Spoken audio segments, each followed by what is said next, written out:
Rasulullah SAW pernah melarang ya, la salata inda hadratit ta'am atau fi hadratit ta'am wa huwa yudafi'uhu al-akhbathan. Tidak ada salat ketika hidangan sudah tersaji. Kalau hidangan sudah tersaji, maka boleh menunda salat. Silahkan makan dulu. Ini berlaku bagi orang yang kebelet untuk makan. Kenapa Rasulullah SAW membolehkan untuk menunda salat dan makan dulu justru ya. Ini bagi orang yang kebelet, karena kalau dipaksa untuk melakukan sholat maka akan hilang atau akan kurang khusyuknya. Di dalam sholat dia akan mengingat makanan, sampai seperti itu. Rasulullah juga melarang orang yang kebelet buang air untuk sholat. Wa huwa yudafi'uhu al-akhbathan. Karena itu bisa menghilangkan khusyuk. Sampai-sampai dibolehkan membatalkan sholat ya, untuk qadha hajah.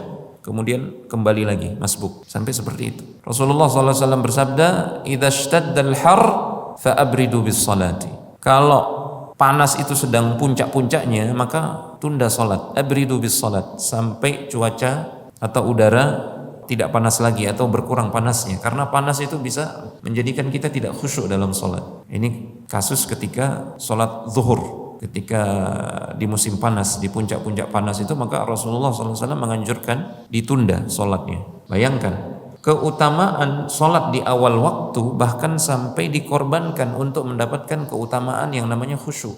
Perhatikan bagaimana Rasulullah SAW berupaya untuk menghilangkan semua faktor yang bisa mengganggu kita dari kehusyukan. Rasulullah SAW bersabda, "Man akala thuman aw basalan falyatazilna wal yaq'ud fi baitihi." Atau kama qala alaihi salatu wasallam. Siapa yang makan bawang mentah, bawang merah dan bawang putih, maka hendaknya dia meninggalkan atau menjauhi masjid kami. Hendaknya dia duduk di rumah.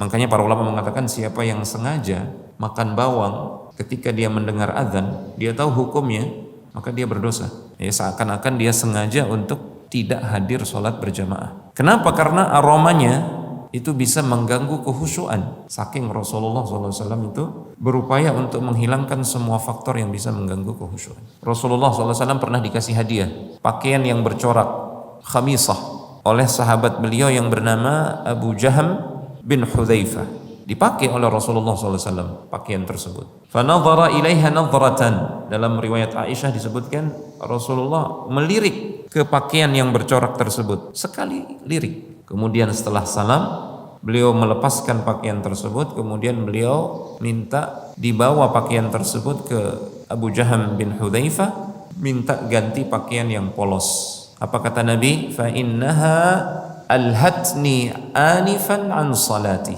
Sungguhnya pakaian ini tadi sempat menjadikan saya lalai dalam salat sekejap, sejenak. Saking khusyuknya Nabi SAW, saking konsentrasinya beliau dalam salat, sehingga satu lirikan saja di luar gerakan salat beliau merasa terganggu. Ya, bukan berarti tidak boleh menggunakan pakaian bercorak ketika salat. Buktinya Nabi SAW tidak mengulangi salatnya ketika menggunakan pakaian khamisah. Boleh. Tapi saking Nabi menjaga konsentrasi dan kekhusyuan salat, semua hal yang bisa mengganggu itu beliau upayakan untuk dihindari. Kita sudah terbiasa dengan corak-corak di sajadah kita, di pakaian kita. Salat tidak ada apa-apa karena saking tidak khusyuknya salat kita jamaah. Beda dengan Nabi, saking khusyuknya beliau terganggu. Maka kiat atau tips yang ketiga adalah berupaya kita untuk menghilangkan semua faktor yang kira-kira bisa mengganggu kekhusyuan. Termasuk dalam hal ini adalah aroma-aroma selain bawang. Aroma apa lagi? Rokok, bau keringat.